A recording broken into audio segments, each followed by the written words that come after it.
Hi guys, I just got this Blockstream Jade hardware wallet from Bitcoiner Malaysia. I have already started earlier, updated the firmware, and now we will try and create a new key from it. This is how you start the key generation. It's very simple, you just have to start it and then you use the rolling button to move it around. So you can choose either 12 words or 24 words. Okay, then it will show you the seed words.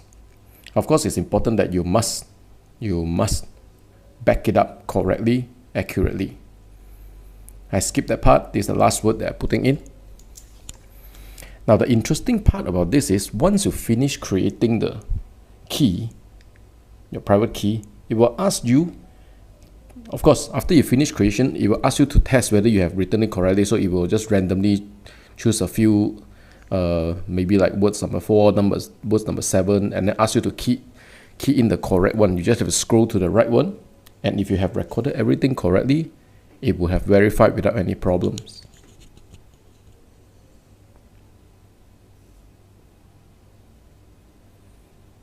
There you go. It's pretty easy. The really cool part about this Jade hardware wallet is it allows you to transpose, translate, or convert your seed words into a QR code. So this is what you call a compact QR, seed QR. Now this is how you go through it. Very interesting. You will, of course, you go to the website, you can actually download the compact seed QR template, which I already printed at the back, you can see. Now this is how it works. It will go through square by square and show you where to note down the particular all the tiny squares there. Okay, for example, this is the earlier one is for A1, now it's A2.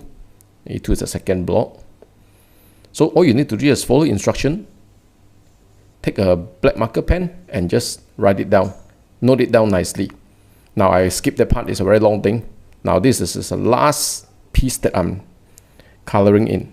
Now I purposely do it in such a way that not very precise. I didn't really color to the edge or everything. Sometimes I draw a hole, paint the whole thing black. Sometimes I just put a dot, and you can see that it's actually very friendly, and it have high fault tolerance. So even though you can see just now, it's like a mess, but it will be able to read. Now once you finish, it will ask you to verify whether you have actually did it correctly. Right, ask you to scan it. Now this scanning thing sometimes does take some time. You know, it could be 30 seconds, it could be 10 seconds, it could be 45 seconds, depending maybe on the lighting condition or how the thing detect. Okay, it can be irritating, this part, but do bear with it. It really works. All right, left, right, cannot go lower, go nearer, go further.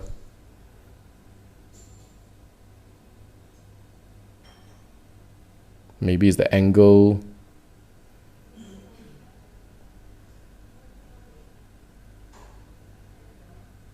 Well, be patient. What you want to know is it works, as you can see shortly. Actually what happened is I tilt the paper so that it's in an angle, maybe you can read it better.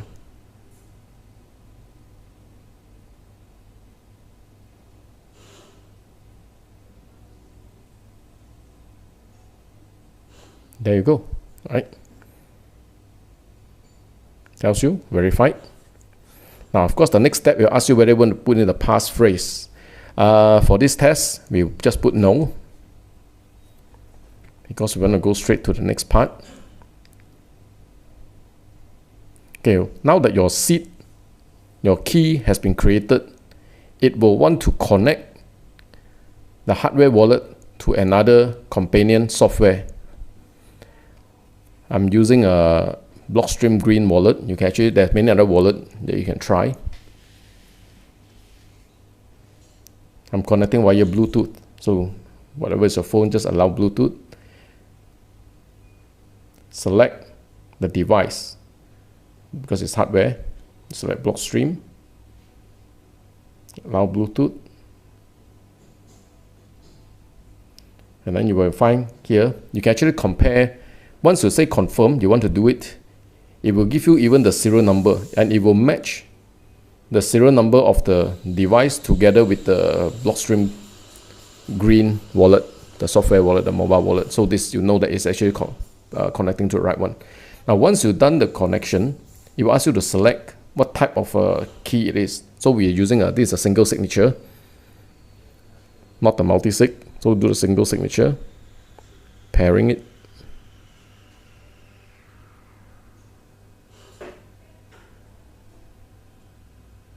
Confirm. Press the big button.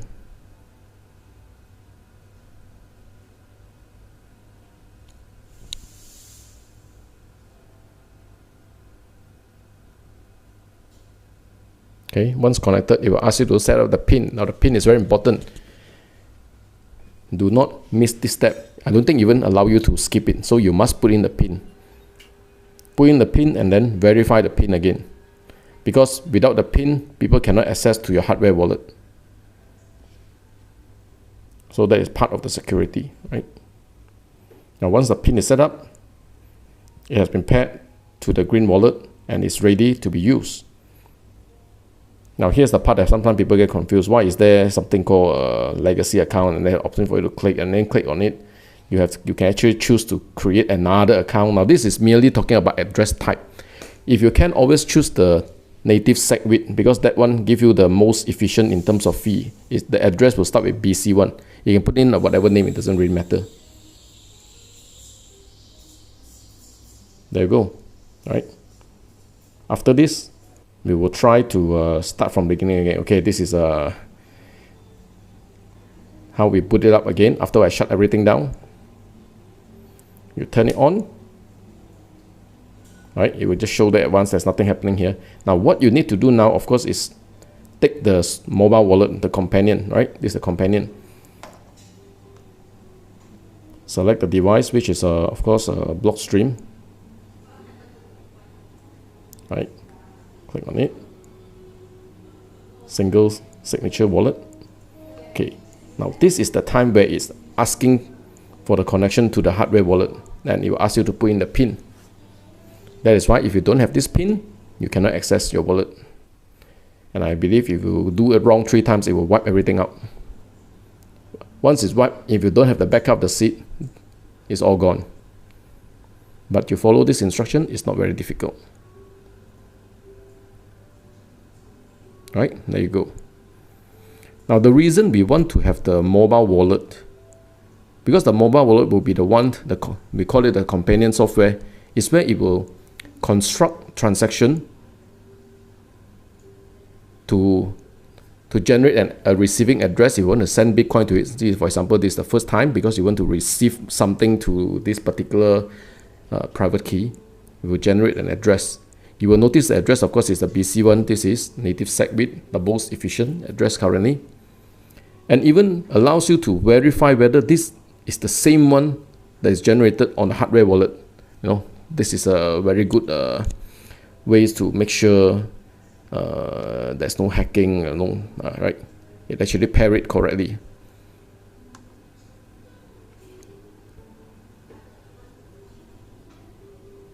So of course, we can copy the address, and then we'll go to another wallet to send some Bitcoin over. Here, of course, is Samurai. Samurai is a very powerful wallet, a mobile wallet. But if you want something simple, you can just use even Blockstream Green or even the blue wallet. I just sent, I think, 10,000 sats.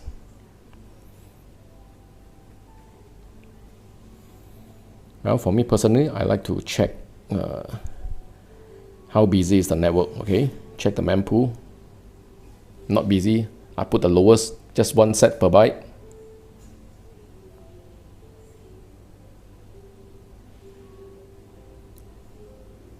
There you go, confirm, send. So the Blockstream Green constructed the transaction. Oh, sorry, this is not the Blockstream, this is the Samurai. It constructed the Blockstream construct the address. The Samurai wallet will send Bitcoin to the particular address. Now this green screen is actually the Samurai wallet.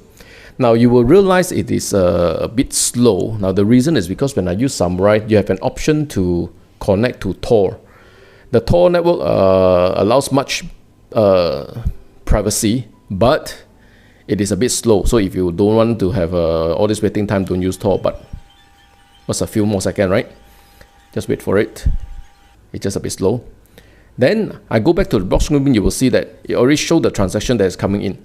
But of course, this is not confirmed yet, so you just have to wait for the confirmation. We will come back after this and we will perform a sending of Bitcoin, and you see how it pairs with the hardware wallet, where it require the signature, the signing of it. So essentially, a hardware wallet or any Bitcoin wallet, it is basically a signing device. It signs transactions. Again, you turn it on, it will just show the advanced. There's nothing much. So you must open the companion wallet, select the hardware that you want, which is of course a Blockstream Jade.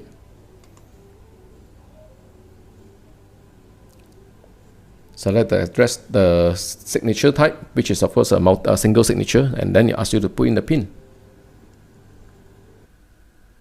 Okay, I'm going to speed this up.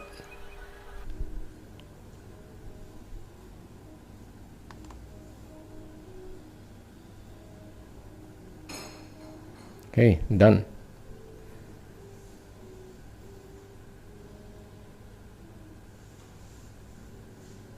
Now this Blockstream is very stupid. Every time it will default to the legacy, even though you already set it to native SegWit. Okay, the earlier part, Samurai sent some 10,000 sets over here. It's already been received. So what I want to do now is I want to send it back out.